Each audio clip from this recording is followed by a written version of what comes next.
One love, God bless. Far Nelson here, and I'm here to reason with you about faith and religion. Now, some people get confused and think you have to be religious to have faith, but you don't have to be religious to have faith that a greater good is headed for you.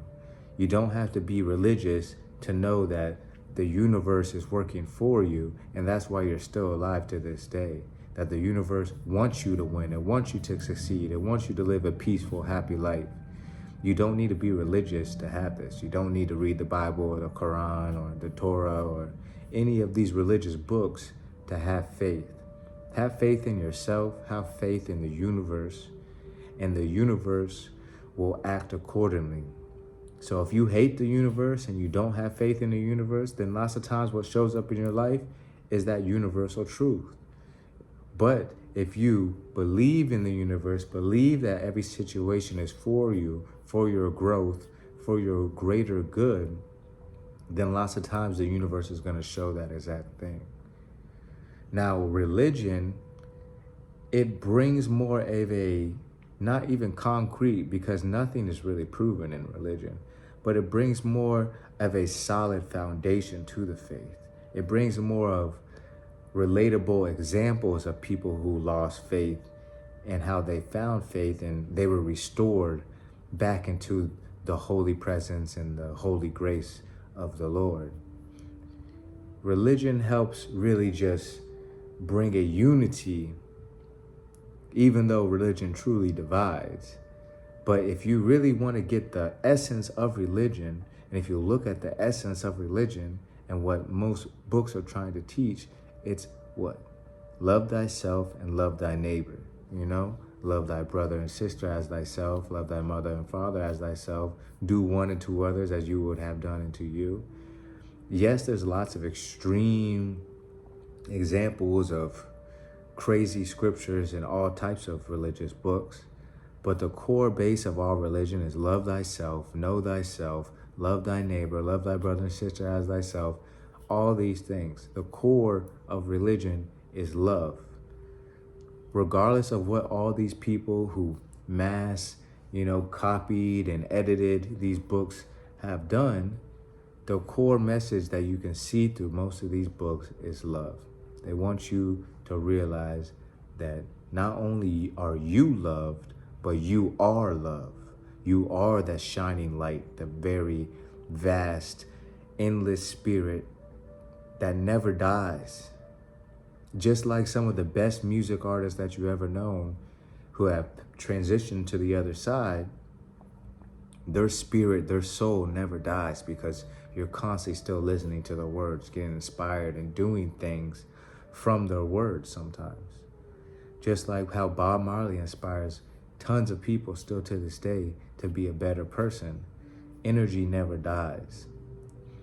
And sometimes people need religion to have that understanding.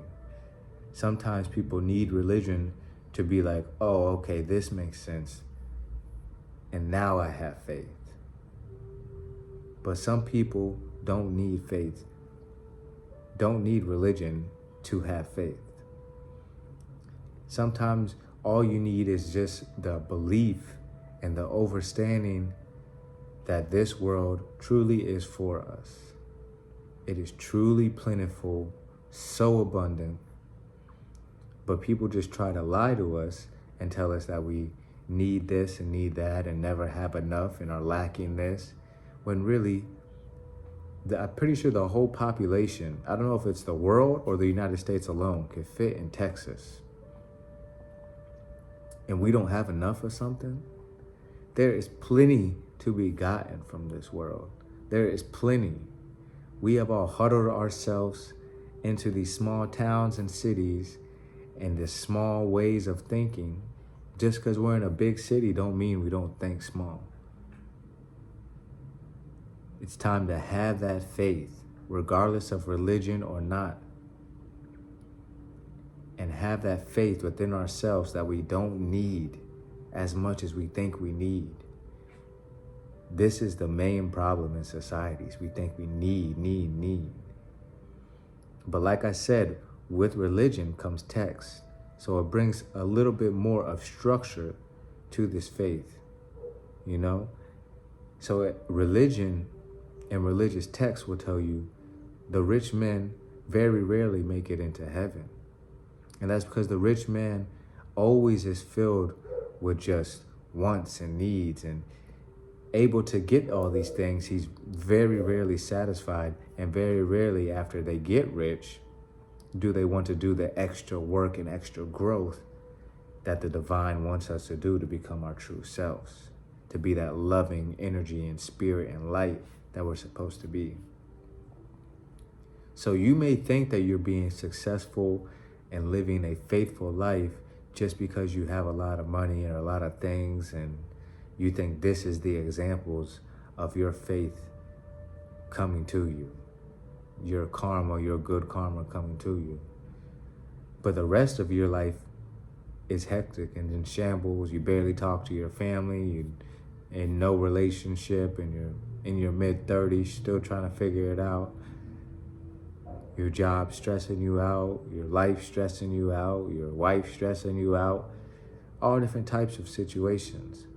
And this is because we don't really have this true faith that we think we have. We have materialism faith. We want to see what our faith has brought us instead of feeling what our faith has brought us, feeling the difference in the people that you talk to on a daily basis, and them being able to feel your faith in this beautiful universe and this beautiful divine spirit within you, and them being able to feel your unconditional love that's glowing from your faith and how it changes them. That is what faith is for. It's so you can walk in a more peaceful state at all times and help share this beautiful peace that you feel with others. This is what faith is. This is what religion is trying to tell us by the rich man very rarely makes it into heaven. And that's why I say religion and faith don't have to coincide with each other. They don't. You don't have to be religious to be faithful. But what religion does is it brings a structure to the faith that you can be like, oh, okay, by living in these type of ways, it will help me see how my faith actually is being played out. Because following a religion in any type of way takes discipline, because we live in a world that does not want us to follow religious rules. It wants to just follow the law of man, not the law of God. So following any religion, it takes faith alone. And I personally, I don't follow any particular religion exactly. I'm not saying I'm a Christian or I'm a Muslim or I'm, always Rastafari, which is really a Christian. But I don't really stick and hold to any of these labels, because what I do is I read these religious texts, I get the message that I feel is true from them, the ones that are pure, the ones that are holy, the ones that are led with love, not these hateful texts that people bring up to try to debate why this book is fake and this book is, has no facts in it. And I know a lot of these books, you can pull up examples of wrongdoings and of, disgraceful sounding laws. But if you focus on the positive of each and all these texts, you will see that a lot of them are saying the same thing, and it's love thyself, love thy neighbor as thyself, because we are all one. We should be loving each other, sharing the peace, sharing this positive vibration, sharing this faith and this true belief that the world is for us.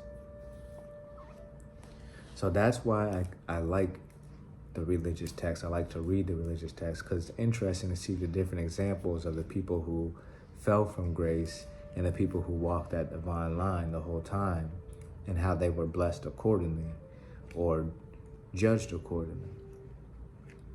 But like I said, there's no real historical facts on any religion. There's no one who has a body or anything like that of evidence for any religion.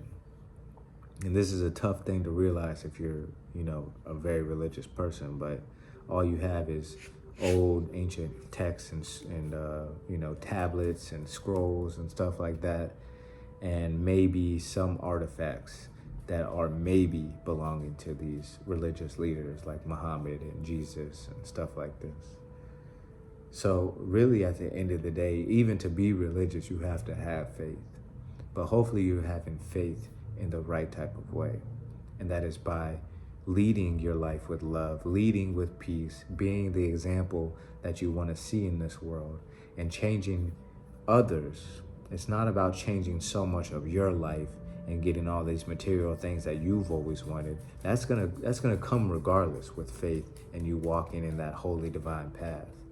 But having that faith is really about you trusting in yourself, trusting in the divine goodness of this world, and being the light that we are all meant to be.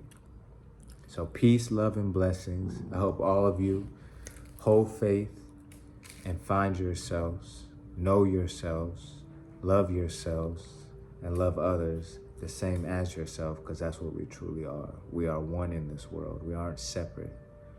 There's no need for war. There's no need for famine. There's no need for homelessness. There's no need for greed. Let's all help each other by growing and glowing and shining bright with love, peace, and positivity. So keep growing, keep doing what you're doing, because you're obviously watching this video for a reason, and you must be on that right, amazing path. And I'm so happy that you're taking this amazing and tough leap that many people don't take. Many are called, but few are chosen. And congratulations, you are one of the chosen ones. You are one of the chosen. So keep doing what you're doing, keep growing, keep glowing. If you haven't, please subscribe, like, share, comment. One love.